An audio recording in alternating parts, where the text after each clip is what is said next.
কি হইছে? এনা এসিলাই তো কেন তুই? আব্বার জ্যাঠা কই? আব্বার জ্যাঠারে ডাকো। আমার জামাইয়ের নামে মিথ্যা মামলা দিয়ে পুলিশে ধরে দিতে চাইতেছে কেন? তোমার জামাই যে কাজ করছে পুলিশে দিব না তো কি করব?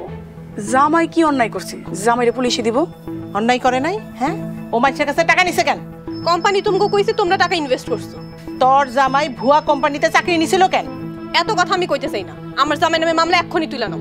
তুইলা নিমু না, তোমরা কি করবা? তাহলে রিমা উল্টা আবার মামলা করব। তুই উস্কাইতাছত না? আজকে করিম ভাই বাড়িতে আসুক। আপনার দেবর বাড়িতে আইলে সুন্দর করে বিচার দেন। আমি সত্য কথা কইতে ভয় পাই না। আমার মনে হইতাছে রিমার জামাইর সাথে ছোট আমাও জড়িত। মেজো ভাবি কথা হুশ করে কইবা। রিকশাওয়ালার পোলা এইবার মরবো। ভাবি সাহেব, হ্যাঁ তো জনম ভরাই মরা। এইদিকে যে জমি বিক্রি করছেন এই কথা কি একবার চিন্তা করছেন? নিজেরাই তো কয়েকদিন পরে পথে বসতেন, এই কথা কি খেয়াল আছে? বড় বড় সবাই বাড়ি থেকে আবার তাড়াই দিব না তো?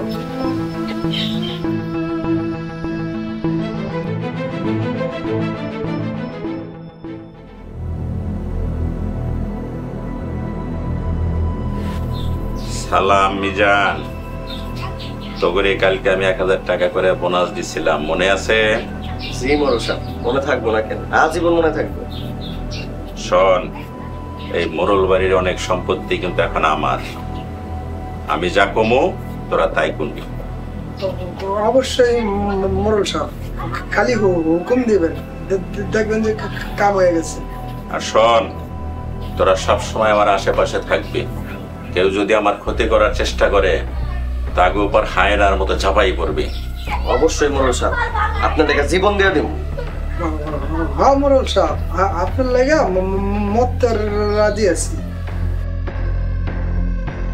জেঠা, জেঠা আপনি এনে?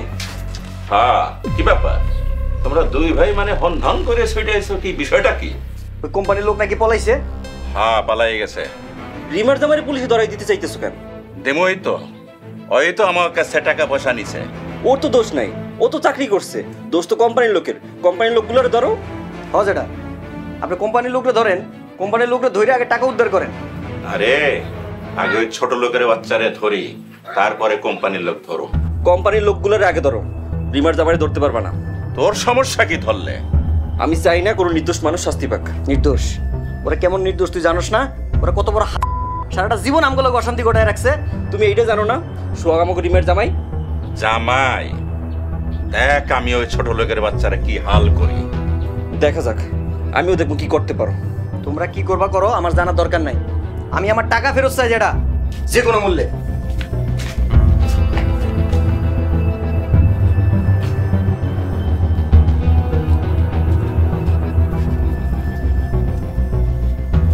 ভাতিজা, বেশি লাফাইও না। একবার কিন্তু জানে ভাই চাইছ, দ্বিতীয়বার মাইর খাইলে আর খুঁজা পাওন যাইব না।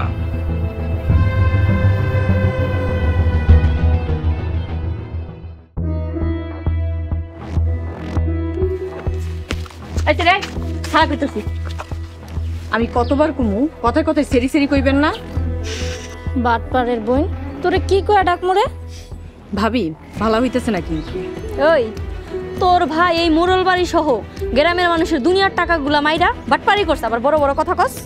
আমার ভাই কোম্পানিতে চাকরি করত, জীবন ভেড়া চালাইছে রিক্সা, হ্যাঁ আবার অফিসার। আরে বুঝোস না, ভুয়া কোম্পানির ভুয়া অফিসার।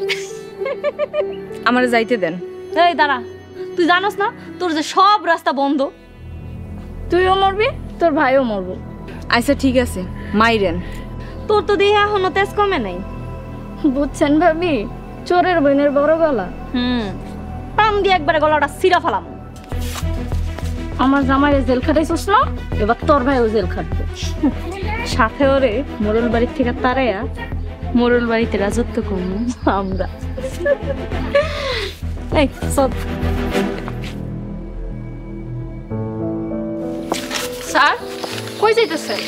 আর কই যাবো, মোড়ল বাড়ির পরিস্থিতি ভালো না, ভয়ঙ্কর পরিস্থিতি। কোম্পানির লোক নাকি পলাইছে? আমি আগেই কইছিলাম ওই লোকের মধ্যে ঝামেলা আছে, তোমার দিকেও নজর দিছিল। আমি প্রথমে বুঝতে পারি নাই, কিন্তু পরে বুঝতে পারছি। পরে কেমনে বুঝতে পারছো? আমার প্রেমের প্রস্তাব দিছিল। তারপর তুমি কি বলছো? আমি তো কইছি আমি কারোরে ভালোবাসি না, শুধু স্যারের ভালোবাসি। এই কথা কইছো, আমার বিশ্বাস হইতেছে না। বিশ্বাস না হলে আমার কি? তোমার কান ছুঁয়ে কও, তাইলে বিশ্বাস করবো। আপনারা বিশ্বাস করানোর লাগে আমার কানে ধরতে হইব? আমার কেন জানি বিশ্বাস হইতেছে না।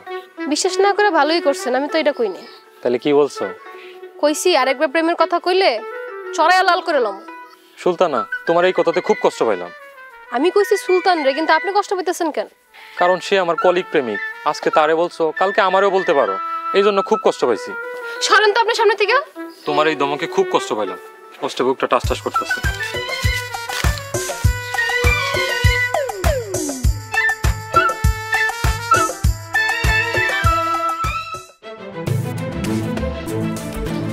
সোহাগের মা, আপনি আইছেন? সোহাগের মা, আমাকে সব শেষ হয়ে গেছে। আমাকে বাড়ি ঘর আমাকে নাই, সব শেষ হয়ে গেছে। সোহাগে নাকি পুলিশে ধরতে চাইতেছে। হ, ওই কোম্পানির লোকজন এলাকার সবাই টাকা লইয়া ভাগছে। এখন সেই দোষ দিতেছে সোহাগের উপরে। এর লেগেই সোহাগরে পুলিশে খুঁজতেছে। সোহাগরে যদি ধরে তার তো লয়ে দেবো গা। কি হইছে আব্বা? আমার কি হইছে? এমনি কাঁদছেন কে?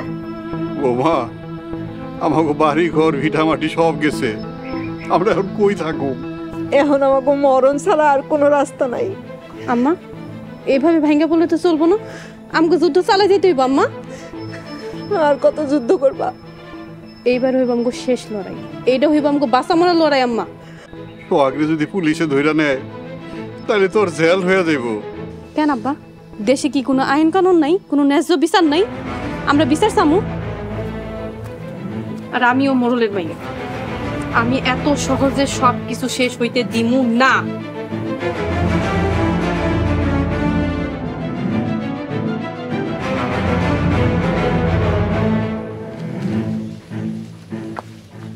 ভাইজান, আমি তো ডিসিশন নিতে পারতাছি না কি করবো। আব্বা, এতগুলো টাকা এখন কি করবে? ওই ছোট লোকের বাচ্চারে জেলে পাঠাতে দেব। আরে জেলে দিলে কি টাকা পামো? কিন্তু কোম্পানির লোকগুলারও তো খুঁজতেই। কোম্পানির লোক তো পলাইছে। পলায়া যাইব কই? ডিসিশন নিয়ে ধরে নিয়ামু না। ওই ছোট লোকের বাচ্চারে জেলে দিলে পুলিশ কোম্পানির লোককে ধরতে পারবো। আব্বা, আমি তো এখন কিছুই ভাবতে পারতাছি না। চলেন দাদা ভাইজানের কাছে যাই, এখনই আমাকে ডিসিশন নিতে হইব। ঠিক আছে, চল।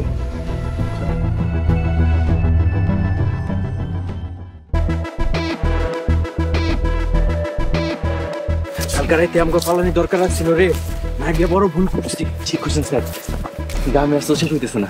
প্রথমে আইছিলাম গাড়ি দিয়া, টের পাই নাই এত বড় গ্রাম, বুঝতে পারি নাই। তাড়াতাড়ি চলুন, ম্যানেজার দেখলে মায়া ফেলে দেবো। চল চল।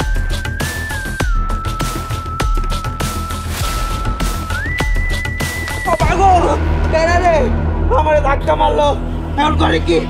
মা বোন নাই। স্যার, ম্যানেজার বুঝতে পারে নাই।